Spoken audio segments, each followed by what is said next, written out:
যদিও সাজেলের বাবা মুরগির মাংস পছন্দ করে না ফার্মেরটা, কিন্তু এই শক্ত মুরগিটা সে অনেক পছন্দ করে। তো আজকে সেটাই রান্না করবো। ওই দিন আমরা যে ফ্রাঙ্কফুট গিয়েছিলাম ওইখান থেকে নিয়ে এসেছিলাম, তো তার থেকেই আমি কিছুটা বের করে নিয়েছি, সেটা আজকে রান্না করব। তো এখান থেকে তো কেটে এনেছিলাম, একটু বড় বড় সাইজ ছিল, ওইটাকে আমি আরেকটু ছোট করে কেটে নিয়েছি। এখন একটা প্যানের মধ্যে পরিমাণ মতো তেল, পেঁয়াজ, কাঁচামরিচ দিয়ে গোটা গরমের মশলা দিয়ে আমি একটু ব্রাউন কালার করে নিয়ে এখন এর মধ্যে আমি পরিমাণ মতো আদা রসুন বাটা, 1.5 চামচ হলুদের গুঁড়া, 1.5 চামচ মরিচের গুঁড়া, 2 চামচ ধনিয়া জিরার গুঁড়া, স্বাদ মতো লবণ দিয়ে এটাকে আমি একদম ভালো করে কষিয়ে নিব। তো প্রথমে আমি একটু তেল কম দিয়েছি, কারণ দেখা যাচ্ছে যে মাংসটা থেকে বেশ অনেকটা তেল উঠে। তো ভালো করে কষানোর পরে আমি এর মধ্যে মাংসগুলিকে দিয়ে দিলাম একে একে। এখন এটাকে একটু ভালো করে মিক্স করে নিব।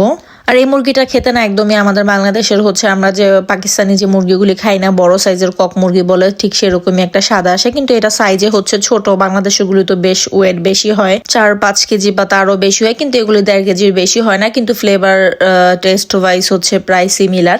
তো একদম ভালো করে আমি কষিয়ে নিচ্ছি। দেখুন কি পরিমাণ তেল উঠেছে। পরে দেখা যাচ্ছে যে রান্নার পরে এখান থেকে তেল ফেলেও দিতে হয়, এরকম একটা অবস্থা। তো ভালো করে কষানোর পরে এর মধ্যে আমি একদম বড় বড় করে আলু কেটে দিচ্ছি, কারণ এই আলুটা আজহান সাজেলের দুজনের খুবই পছন্দ। সাজেলের মুরগিটা যদিও ততটা পছন্দ করে খাবে না, কিন্তু তাও আলুটা তার খুব পছন্দ। তো আলু একদম দিয়ে ভালো করে আমি কষিয়ে এখন এখানে আমি 1 মগের মতো গরম পানি দিয়ে দিলাম, কারণ এটা সেদ্ধ হতে মোটামুটি অনেক টাইম লাগে। তো মাঝে মাঝে আমি একটু নেড়েও দিচ্ছিলাম। তো প্রায় হয়ে এসেছে, তো একদম ঝোলটা কমিয়ে নিব। তো এর মধ্যে আমি একটু ভাজা জিরার গুঁড়া দিয়ে যতক্ষণ না ঝোলটা টানবে ততক্ষণ এটাকে কুক করব।